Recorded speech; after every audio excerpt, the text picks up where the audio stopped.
And welcome in to the Wheelhouse here, Elevation 5280 Sports and Lifestyle, kind of a matinee edition of the program here on this Sunday afternoon, as we are in the midst of the madness here in March, as both the men's and women's tourneys winding down to the final four. We have 3 out of the 4 in the men's so far as we speak, and we are about to get our second in the final 4 on the women's side, but a lot to get into this afternoon as we will dive into more March Madness here in a second. We're going to go back to our normal formatting, if you will. We'll do our Fire and Ice segment, which basically encapsulate everything that happened in the last week or so in the world of sports, kind of a who's hot, who's not type of thing. And there's a lot to get into today. Mark, how are you this afternoon? It's been a fabulous weekend. I'm this is one of my favorite times of the year. You get all of the sports all at once. Can't ask for anything better. There you go. Yeah, everything's almost like one of those sports. What are they? The sports tornadoes. There's like one day. There's like one day in October or something like that where all 4. Like right now it's college, but in like October, all 4 major league sports are playing, and there's a term for that as well, and I can't think of it, but that's kind of where we stand if you include the college rankings. So we have a lot to get into. Again, everything's kind of ensorcelled in Fire and Ice, which we will get to right now. It's now time for Fire. Give me fuel, give me fire, give me that which I desire. It's on fire. To your fire. And Ice. Ice Cube, baby. You're as cold as ice. Ice, ice, baby.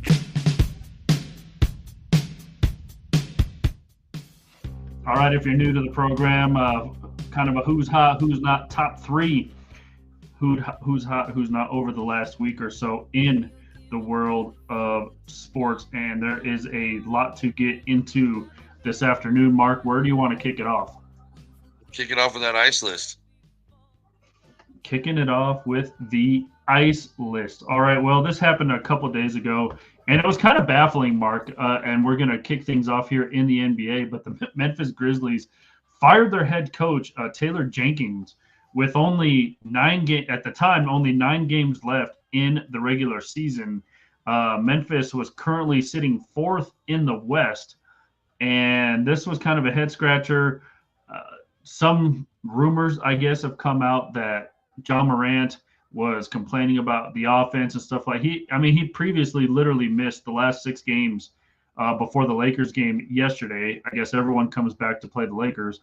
And then I commented on a post that, dang, it took 6 days to get your coach fired. So maybe that's what John Morant was off doing. I don't know. Or getting his gun cleaned. I don't know. Either way, it was a firing, kind of again, weird placement in the season with only a handful of games left.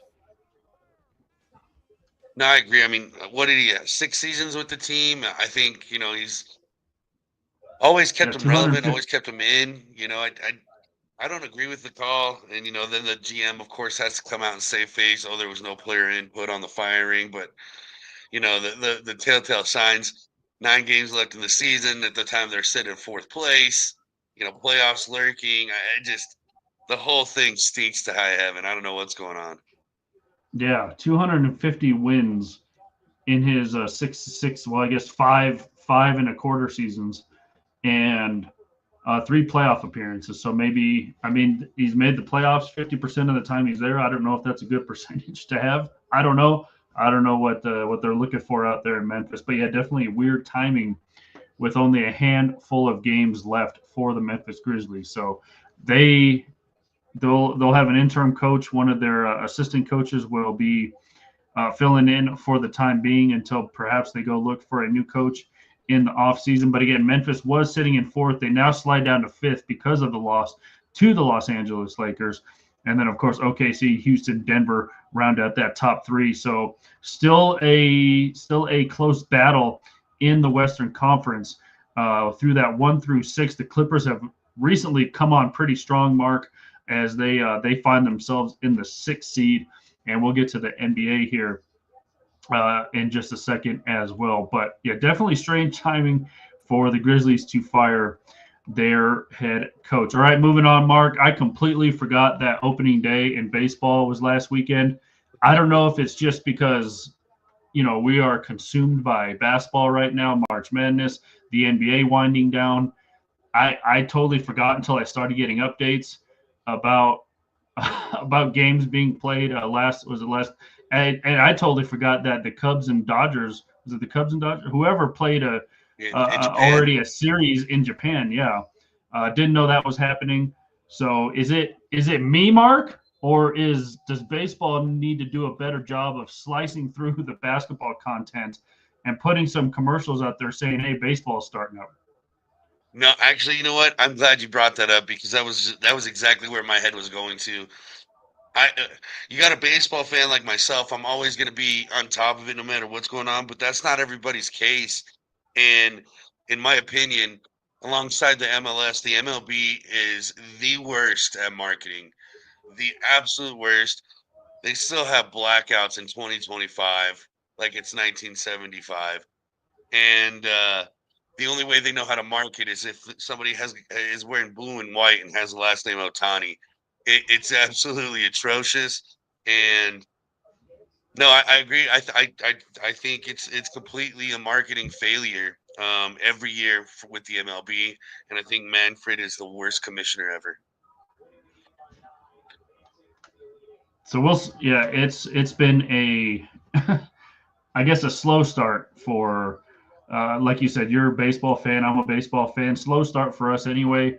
Maybe because again, it is March Madness and it is the winding down of the NBA season. Not only that, the NHL season. So there's been a lot going on when baseball starts, and you almost would think because baseball used to start in April. I don't know why they're starting in March now. I get it. It's the end of March, but they're starting with 2 weeks left in March sometimes, and it is a peculiar thing. Maybe they need to wait till either in between the Final Four and the national championship, or after the basketball tournament period. Maybe they should start the base. I don't know, but yeah, there has been some walk-offs already, some injuries already, and it has just been non-existent on my TV to say the least. So again, maybe they can slice through some baseball marketing, the basketball marketing, and put some baseball commercials in there. I mean, I think I saw one that said like Padres and somebody on Sunday Night Baseball, maybe once through watching all of these March Madness games on ESPN. So yeah, like you said, need to do a better job. And on top of that too, even the global series that they've been trying out these last couple of years. Last year was the Padres and Dodgers in Korea. This year it was the Cubs and Dodgers in Japan. I think it's a cool idea, but doing it during spring training where you go and you play a series that counts towards the regular season, and then you come back to play a series or two more that counts towards your spring training record. None of it makes sense, and like I said, it just absolutely atrocious when it comes to marketing. Yeah, so we'll see. It is going to be interesting season here for baseball coming up if they can't get the viewerships that they bank on. And again, Sunday Night Baseball on ESPN, that's kind of been always a staple for them, but didn't even know it was on. So didn't even know forgot the season started, to be honest with you. Because you think March, I don't think you're really thinking baseball in March. Maybe the beginning of March when pitchers and catchers report, like you said, to spring training, but kind of the last 2/3 of March, you're not really thinking baseball. You're probably still thinking NCAA men's tournament and women's tournament for that matter. So there you go. Speaking of the women's tourney, at least number one on the ice list, USC survives Juju going down. Juju Watkins, the star sophomore for the USC Trojans. And USC was still able to escape with a victory the other day, Mark, and it was a scary sight. They knock out Kansas State 67-61. I mean, the shout out to the freshman on USC.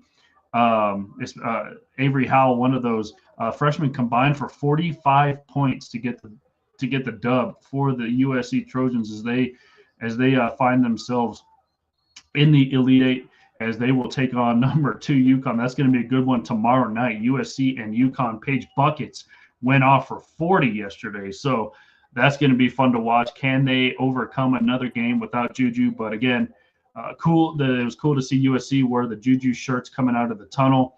They had a little Juju Funko Pop on the bench with them. So, and they did a FaceTime call in the locker room after the game. But I mean, I guess first question is, did you see her go down? Basically a non-contact injury, just kind of fell to the ground.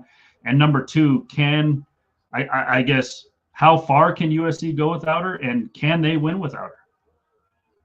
Yeah, so unfortunately, I didn't get to watch that game, but no, very scary on the replay. Those are one of the things you just hope nothing crazy is an underlying issue, and hope that the athlete can bounce back as soon as possible. As far as being able to win without her, it's going to be a tall order for sure. I mean, Kennedy Smith, the freshman, doing her thing. She had 19 points. That helps. But it's also coming off an emotional victory, trying to get it done, without Juju. And I mean, we're just talking about Howell and Smith doing their thing. It's going to be tough. They've got UConn on Monday night, and UConn just absolutely obliterated Oklahoma. It's going to be a tall order. I think the team. Well, my bracket says they could still do it, so that's where I'm going to run with. Gotta hope. Yeah. Gotta hope they rally together. Yeah, you hope they do it. And like I said, it was a kind of a scary sight. She had to literally be carried off the court because of the injury. So yeah, shout out to Juju. Hopefully she comes back. I guess the good thing is she's only a sophomore. So I guess being young and still having 2 seasons left in her college career to work with, hopefully she bounces back like most do. Most come back pretty strong and have a fulfilling career. So we will see what happens with USC heading into the game tomorrow. Like you mentioned, UConn just absolutely. Oklahoma kept it close for a little bit, and then in the second half, again, Paige Buckets just goes off.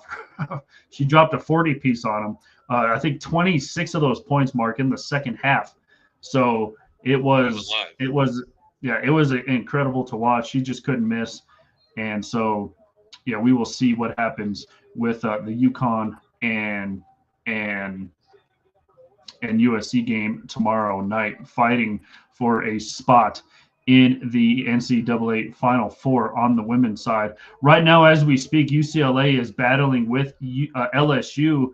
UCLA now with a 13-point lead. Lauren Betts, by the way, the All-American, did not even play the entire second quarter because she had 2 fouls.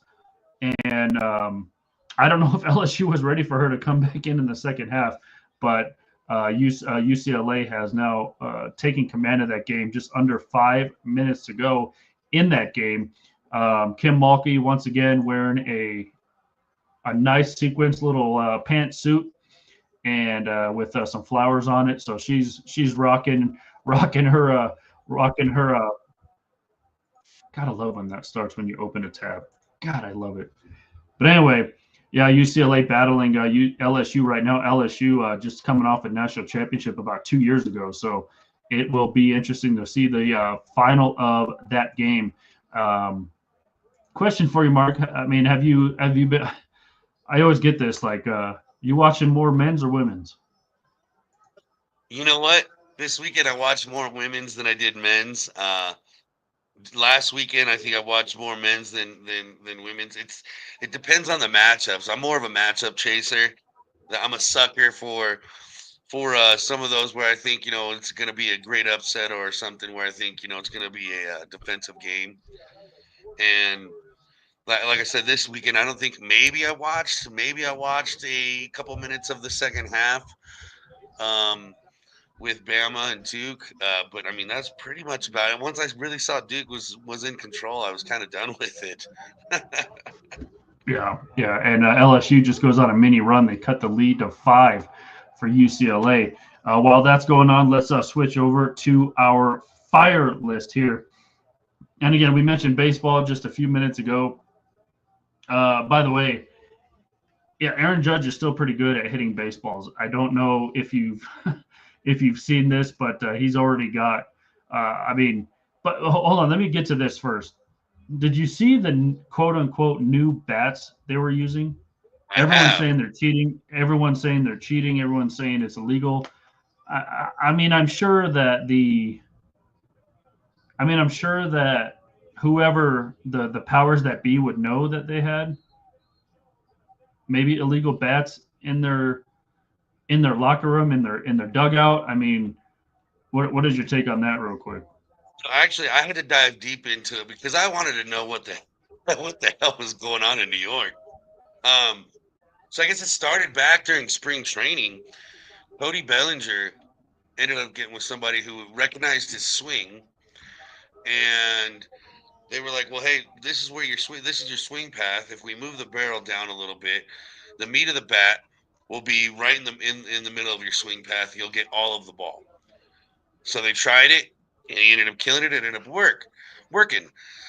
So Jazz Chisholm gets in with Cody Bellinger. Says, "Hey, can you get your people to get me and help me out? We have and they noticed that they have similar swing paths. So it started catching, went around the team, and there was like 4 or 5 of them now that have that bat. And so I mean, this has been going on since spring training. So obviously the league's well aware of it. They know what's going on.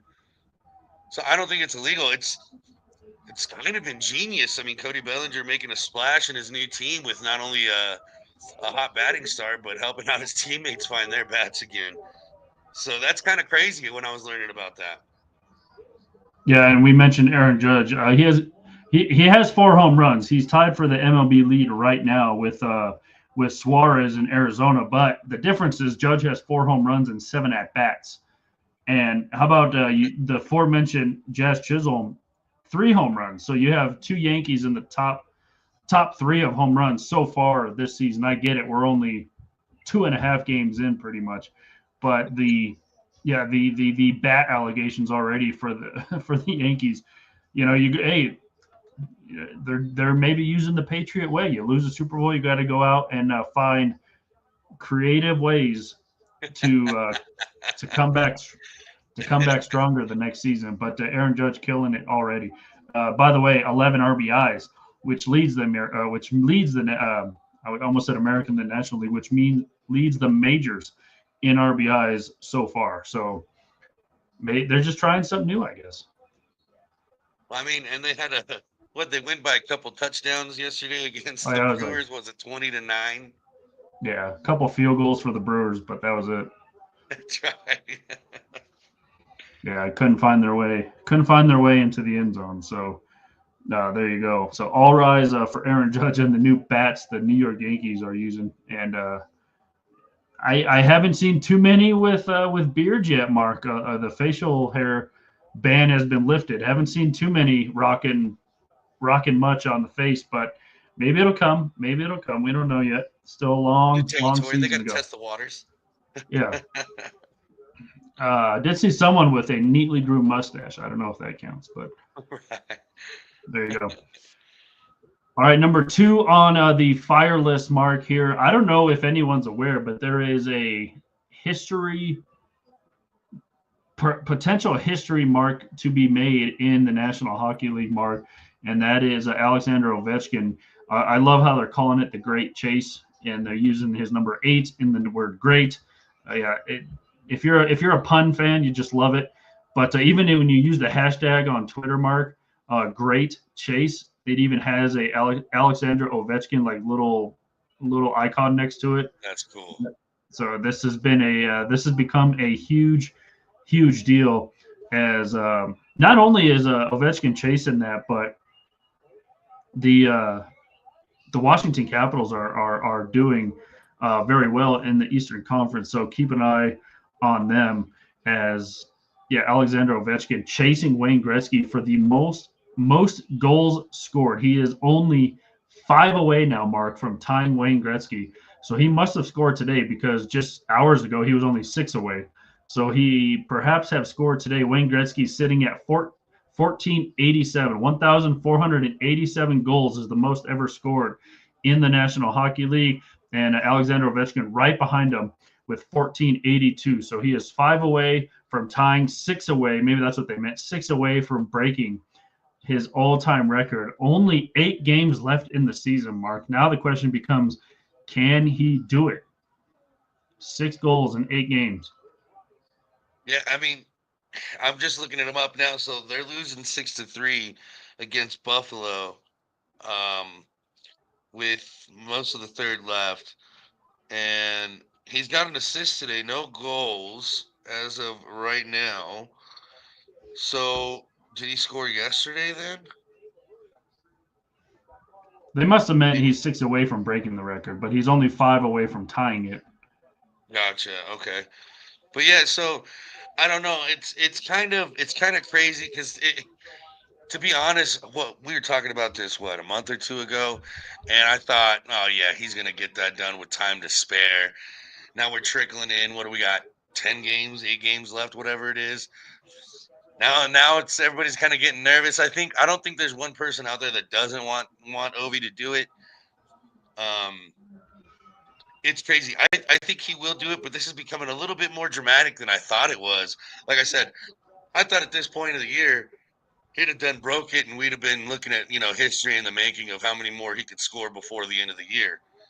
So, I mean, hats off to Ovi. Hope he gets it done. Chase history and do your thing. But we're running out of time, man. Yeah, time is running down. He's got to get 6 goals in basically 7 games now. So that is a lot of the lot of the back of the net to find here in the next couple of games. So it's going to be close. He's got. I mean, really, the Blue Jackets who are chasing for a wild card slot. So that's going to be tough. The Hurricanes is always going to be tough. The Islanders going to be tough. The Penguins going to be tough. And then he's got the Bruins and the Blackhawks. So I mean, it's not. I mean, he could get all 5 against the Blackhawks. To be honest, it's not an idea. You might want to capitalize against the Blackhawks. Yeah. So he could potentially get it against the Blackhawks. But like I mentioned, the Capitals sitting right now 47-16 on the season. So it's not just a really. I don't know if publicity stunt is the right word. I mean, he's going after the most goals ever in the National Hockey League. But not only that, his team is in a position to perhaps make a Stanley Cup run. So it's not just one of those things where you're doing this to get attention. The team is actually pretty darn good on top of it. So we will see what Washington does in the playoffs. In fact, they're the only ones to clinch a playoff spot so far in the Eastern Conference. So pretty good on them. 103 points so far on the season for Washington. Conversely, the Chicago Blackhawks only have 51 points. So they've already doubled up the Chicago Blackhawks. So unless they talk to Chicago and be like, hey, can you pull your goalie for like a period? That would be nice. But again, that would just kind of be messing around. Two teams have clinched in the Western Conference, Winnipeg and Dallas. Winnipeg at 104 points. So they actually are the quote-unquote best team in the league with the most points. Dallas right behind them. They clinched the playoff spot yesterday at 100 points. Colorado right behind them at 93. Vegas right there at 98. And then 2 wildcard teams, Minnesota and St. Louis, both tied with 87 points. So things getting a little tighter in the National Hockey League as the season winds down. Toronto 92 points. Carolina 92 points. Wildcard right now. How about this? 2 Canadian teams are vying for the wild card spot. Ottawa and Montreal, Los Habitants, They sit at 77 points. Ottawa at 83. So look out for Ovi to perhaps get the record again. Short time window now to do it in, and maybe there isn't that time to spare anymore. But he's got to get going. He's got to get some opportunities in front of the net. So we will see if Ovechkin can catch the great one. Because, I mean, if he doesn't get it, Mark, do you see him? Do you see him coming back next year to try to get it? Dude, that's Because crazy. I really thought about a lot of stories came out saying this is in fact his last year. So I don't know. Yeah, and I read a few of those stories, saying the same thing, and then I also caught a couple saying that he's still trying to save some left in the tank to go play back in Russia, before he has to really hang it up. So I really don't think he comes back after this year. I think this year is his last year, whether he gets it done or not. And I expect him to really make a go, in, obviously for that Stanley Cup run. But I think we're going to see something special this year, being that, this is probably our last year watching the great number 8. Yeah, if you're Ovechkin, you already have a Stanley Cup. You're on a team that could possibly make another Stanley Cup run. If you're him, do you want this goal record or do you want another cup? I want another cup. And that's just going off of the kind of player he's been his entire career. Obviously, he wants it, but the cup is going to be the most important thing when he walks away. I think that's really all he cares about before he goes back to Russia. Yeah, because hockey's measured a little bit different than in other sports. You talk about who's the greatest quarterback. Obviously everyone's leaning towards Tom Brady. Why? Yeah, he doesn't have all the records, but he's got six rings. So that's how you kind of measure the greatest in football. Basketball, who's better, LeBron or Jordan? LeBron has more stats, but Jordan has the most rings. Right. You kind of lean towards the ring guy. And then, in baseball, I think it's stats. I think it's stat driven. You don't look at the best hitter all time, which probably is Tony Gwynn, but 0 World Series rings. Who's the best home run hitter? Well, it's Barry Bonds, but let's take out the steroids for a minute. Zero World Series rings. Right. So hockey's kind of measured differently. I really don't know if it's stat driven or cup driven or award driven. I really don't know what hockey's driven by when you talk about who's the best. Obviously, Wayne Gretzky's name is going to come up because he was so good. Obviously, he has the most goals in history. But how do you think hockey is driven? Is it by cups? Is it by awards? Is it by stats? What would you say it is? Because all the other leagues, you can kind of separate each by, especially football and basketball. Those are driven by rings. Who has the most rings? Baseball is probably more stat driven. Where do you think hockey lands on that list? Hockey's definitely cup driven.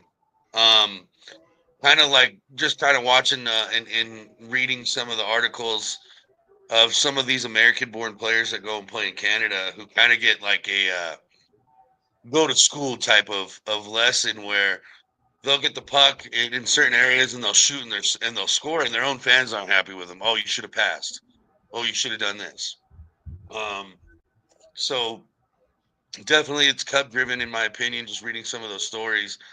But also it's more of a team thing where there's a lot of culture in hockey where it's the name on the front is a hell of a lot more important than one on the back type thing.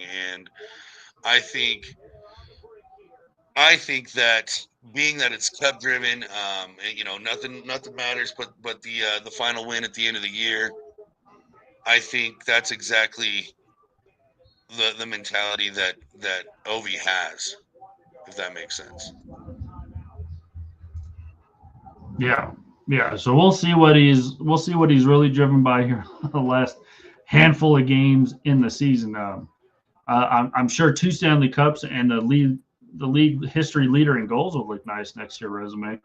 but he might only be able to get one or the other, unfortunately, as this season winds down. So we'll keep an eye on that. Once again, 47, 16, and 9 is where the Capitals sit right now. So they got 10 games left, 72 games played. So 10 games, I guess that's more than what we were saying, 5 or 6. So, 6 goals in 10 games. I've seen crazier. Well, I mean, and hey, everybody's got to think about it, right? I mean, Gretzky did it, right? I mean, now everybody's got to be like, well, why can't Ovi? And then I was looking. It was funny. It was like a week ago or so. I was just curious and just looking at some of the seasons that Gretzky has had, and man, 215 goals one year. I mean, this dude was video game stats, and just watching all of his assists. Nobody's ever going to touch his assist record. I mean, it's absolutely outrageous. So I'm definitely with you. I mean, why not? I mean, we've seen crazier things for sure, and I don't see why he doesn't do it. Yeah, Wayne Gretzky almost has so it is crazy because it's very close. Wayne Gretzky has 1487 goals and assists. I just lost it. Yeah, he's got the same amount, 1487. How about that? The same amount of assists as he has goals. I mean, there isn't really a Sidney Crosby is the next active player to even kind of come close, and he's at 1344, and he's in 10th spot. So like you said, nobody's touching that. Wayne Gretzky at 1487. So that's kind of where it sits right there. So I don't know where you go for the next person in line when it comes to that. I mean, Patrick Kane's 27th. Malkin is 30th. So that's kind of where you sit there. So it is going to be a untouchable record probably. But yeah, Ron Francis, Mark Messier, Ray Bourque, Jaromir Jagr, Paul Coffey, Joe Thornton, Steve Yzerman, all guys who have already hung up the skates. So it's going to be tough to reach that. So moving on to number 1 on our fire list. Well, it is over. Mark, UCLA has knocked out LSU 72-65 is the final score. So the first 2 of the Final Four is set on the women's side. It'll be number 1 UCLA, and they will await the winner of USC and UConn tomorrow. And then number 1 South Carolina got it done earlier today. They await the winner of number 1 Texas and TCU. So 2 out of the 4 set on the women's side. Mark, what do you think so far of these matchups? It's going to be exciting. It's just crazy to me because we were just talking about it, and you kind of called it last week. All number 1s have a shot at being in the Final Four. Yeah, I'm excited. I think this is going to be a great ending. We're in for some fireworks. TCU and Texas is going to be a great show. Hats off. Congrats to UCLA. Congrats to South Carolina. This is what it's all about. This is what it's all about. Yeah, so we will see. The Haley Van Lith story for TCU has been awesome so far, and yeah, like we said, number 1 seed still in it for the women's side. Although USC, I think it's going to be a lot tougher test going up against Paige Beckers and that UConn team who just put the Ritz on yesterday over Oklahoma. I was screaming at my TV, Mark, like, come on, Iowa could have did that. But yeah, I mean, again, what should be the game plan against Paige Beckers? Because there's obviously the one side that's going to be like, oh, she's always going to get hers. You just got to shut down everybody else, or you just shut down her and make everyone else score. What do you think the game plan should be for USC going in tomorrow without their best player? Because we all wanted to see Paige versus Juju, but unfortunately, that's not going to happen. Right, absolutely. No, I think you frustrate Paige, force everyone else to play up, and force Paige the mistake, and kind of let the chips fall where they may. It's always going to be a tough order. Well, I just got Ovechkin scores. He's 5 away, 890th career goal, perfect deflection. There you go. So he's 5 away from breaking the record. There it is. But yeah, no. Back to this. Yeah, no.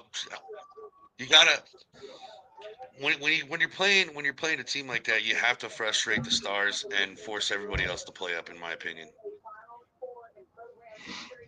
Yeah, so we'll see what the game plan is for USC without their best player in Juju Watkins. With her being hurt and out, Mark, you're already forcing everybody else to step up and play their best game, just kind of naturally because she's not there and won't be there for the remainder of the tournament. And hopefully the recovery again goes smooth in the off season. But yeah, you got to do something with Paige. It seemed like Oklahoma did a good job of that in the first half, and then for whatever reason, Gino Ariema just had you can see him reaming her on the sideline. I guess it was mostly for her defense, but she came out in that second half and just lit it up. I mean, she could not be stopped coming off ball screens. Not a lot you can do coming off screens. It seems like everyone knows a screen is coming, Mark, but nobody can do anything about it because if you run through it, it could be a foul. If you just sort of plant somebody out of the way, it's a foul. I mean, there's only so much you can do. You either run into it and stay there. You try to go under it. You try to go over it. If you go under it, you're screwed too because then the shooter has more space to shoot. So it's going to be interesting to see what USC's game plan is. Can the freshmen step up again? Like we mentioned, Williams and Avery Howell last game, the freshmen combined for 45 points in the win yesterday for USC. So can the freshmen step up and do that again? So we will see what happens with USC. Once again, we just mentioned UCLA gets the win over LSU. It just seems like LSU, really small lineup, Mark, not really to throw out there to compete with a 6'7" Lauren Betts, who is just a monster inside. The only way you're going to have a chance, Mark, of winning those games against UCLA is getting her into foul trouble like LSU did. She didn't play for basically a quarter and a half, but it's funny because we talk about the non-Nikola Jokic minutes for the Denver Nuggets, and it's terrible, by the way. They're like a -1,000, but I don't know if that number is accurate, but it seems like it. And when Lauren Betts goes out for UCLA, it's kind of the non-Lauren Betts minutes. Can UCLA keep afloat without her? But then can the other team catch up without her? Because LSU just doesn't have the size without her in there. And then when she goes out, they kind of match up better. They really couldn't overcome the deficit, but LSU just seemed like too small. And I don't know if LSU is that physical of a team like UCLA is to compete. And you just saw the outcome just today. Agreed. And the crazy thing is, I mean, like we were talking about, the non-minutes, she still had the second most points on her team. She still had 17 points. She was still shooting 50%. I mean, I think you're right. LSU was onto something, got her into some foul trouble, but she ended up coming back into the game, and they weren't able to hang on. I mean, you sit, that long, and you still have the second most points on the team. The only one that beat her was Hawkes with 18 points. Yeah, and she made I want to say 3 or 4 3-pointers. So Hawkes did, right. And yeah, Betts when she got her second foul and sat for so long, she had 6 points already. So imagine if she didn't sit for basically a quarter and a half. You're looking at possibly 25 plus points for Lauren Betts, and this game isn't even as close as the final score says. So that's the story for that. On the other side, tomorrow, number 1, Texas. It's a Texas two-step, Mark. TCU and Texas. Texas, the number 1 seed. TCU, the number 2 seed. I honestly thought Tennessee would have handled Texas in the matchup before, but Texas escapes that one. So I want to see Haley Van Lith, man. I kind of felt bad for her. Although I kind of felt bad for her last year. I mean, she was getting screened just screened the hell against Iowa in that Final Four matchup last year. And you even saw Caitlin Clark's knocking down logo 3 after logo 3, and you just see Haley Van Lith like, I don't know what else to do here. So I want to see her go as far as she can. I mean, this is her 3rd team that she's on that has been in the Elite 8. which has just been remarkable. So I kind of want to see her break through. But going up against Texas, Maddie Booker, Taylor Jones, just those seniors that the Longhorns have, it's going to be a tough matchup. But I want to see Haley Van Lith succeed. Agreed. No, I did. Like I said, I watched that entire game, TCU Notre Dame, over the weekend, and 26 points Haley Van Lith had, and leading the team, and just watching her battle back. They trailed at halftime. They trailed a lot of the game. Just a tough athlete. Not giving up, and just I love seeing the work ethic, and I'm rooting for it too.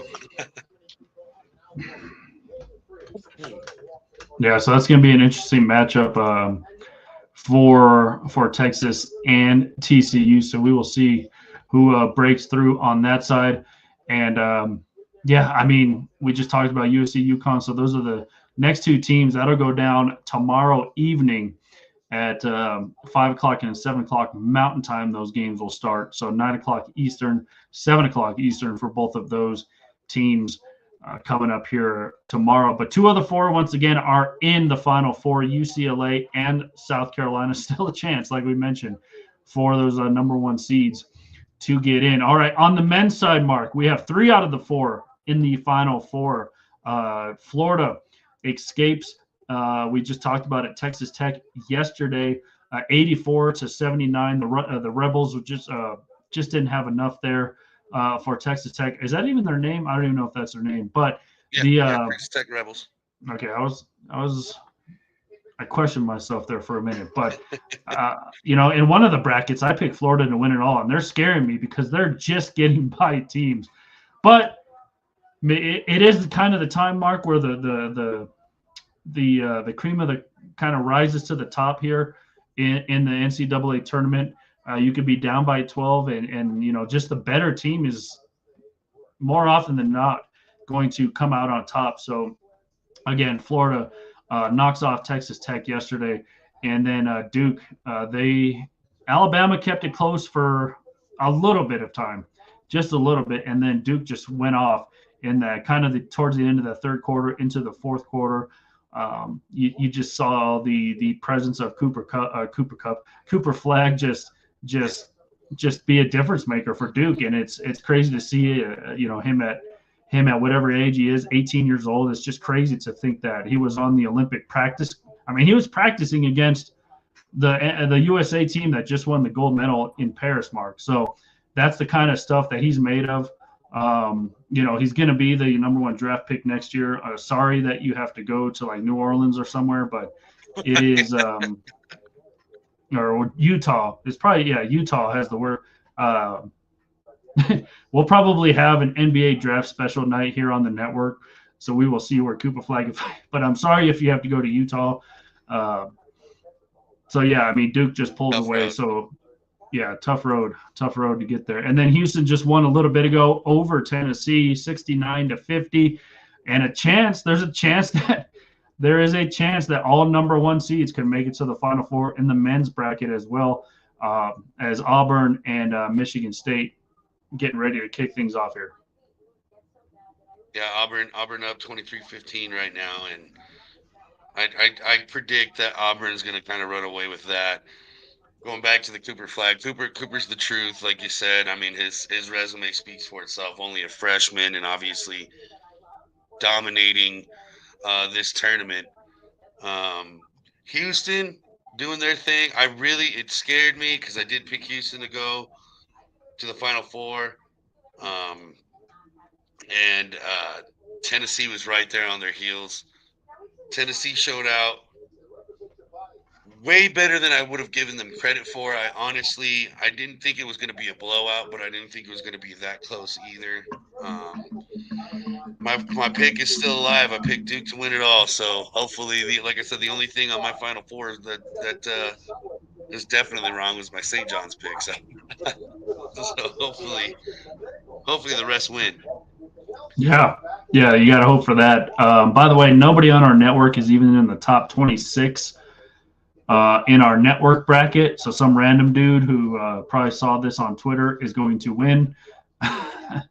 win tickets, by the way. And shout out to Colin, by the way, who won our fantasy football league. So he got a pair of tickets to Rockies opening day this next Friday. So he'll be up in the nosebleeds because that's all we could afford. And Congratulations. yeah, that'll be the first dollars and last dollars I will spend on a Rockies game this year. Yeah. So not a lot of a lot of pain there. yeah, a lot of pain. Just just in case you guys were wondering, here is the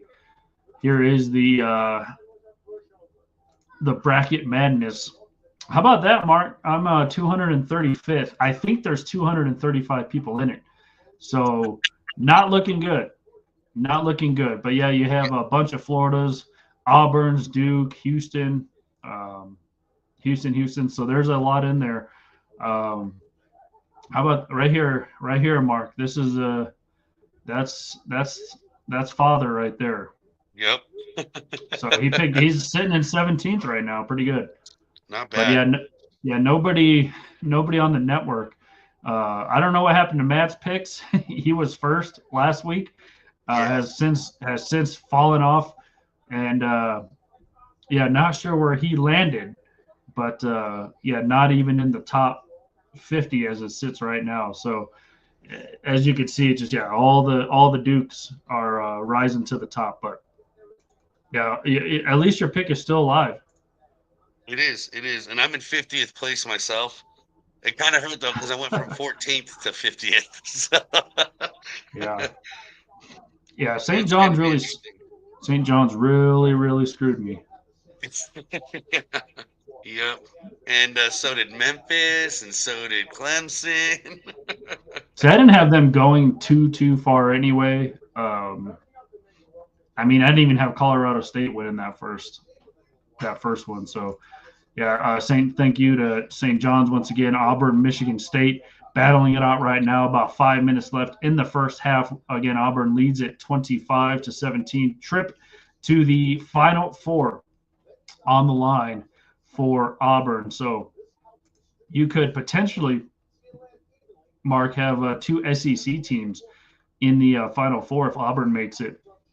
Just kind of unprecedented. We talked about this last week, almost unprecedented to have this many SEC teams in not only kind of the last couple of rounds in the tournament, but to overall. I mean, 21 SEC teams total in March Madness this year on the men's side. So shout out to them for, again, mostly being kind of football schools. Auburn, Alabama, not really known for their basketball prowess. Florida, you could go either way. You know, Florida's football program's been up and down. Their basketball program's been up and down. But SEC really coming through this year. Definitely, yeah, no, and it's crazy how not even how many went, but how many made noise in this tournament. I mean, a lot of them went pretty far, and did work. So to me, that speaks for all those schools that have put in the work and getting it in. And like you said, we might have a showdown, an SEC showdown coming up, which I think that would be fun and exciting to watch. Once again, I'm a sucker for those kind of matchups, so I'll definitely tune it in for that. Yeah, could have a Auburn Florida matchup here in the Final Four come April 5th. By the way, you gotta wait. We gotta wait till next week. Well, next weekend, I guess, is when that stuff will go down. Do you like how the schedule is kind of set up? Because we just had elite games in, Friday, Saturday, or I guess Friday, or I guess today. I don't know what day it is, but and then you got basically a week off. I mean, I know there's some travel in there. Teams are going down to San Antonio now for the Final Four. I think we talked about this last week as well, just kind of the traveling. Someone's always got to travel. There's just that prep you got to get ready for. It's kind of fair for both teams playing on a general site. But we all know these fans travel well during March Madness. But do you like how it's set up now? They get a week off. Yeah, I like that. I think that also helps with the matchup. I mean, once again, these kind of tournaments, I mean, you're running into nagging injuries where athletes are getting taped up, stretched out last second to try and make things work. They're tired. They're banged up. They're throwing.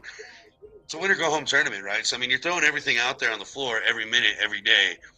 So I think, at least from a fan standpoint, I want to see the best play the best at their best. So I like a little bit of rest and day offs in between. Yeah, especially if you're Duke, although it doesn't look like the ankle is bothering Cooper Flag too much. But, I mean, any time spent off of that ankle is going to be good time, especially when you're looking at a situation like Duke. So, yeah, just waiting for this Auburn and Michigan State game. Still about 3.5 to go in that first half. Auburn with a 27-19 lead. Again, Houston won earlier today, 69-50 over Tennessee. Again, another SEC school. So shout out to them for getting all these schools. Again, Tennessee. Again, you could go either way too, football, basketball. So that's where we sit right Baseball. now. I was going to ask. Which would be the first number one seed to go down, but it does not look like that's going to happen now. I mean, I guess you could still ask it because the number one's going to have to take down a number one. So what? So I guess which number one is going down first, as we have as we're still waiting for Auburn. But which number one's going down first?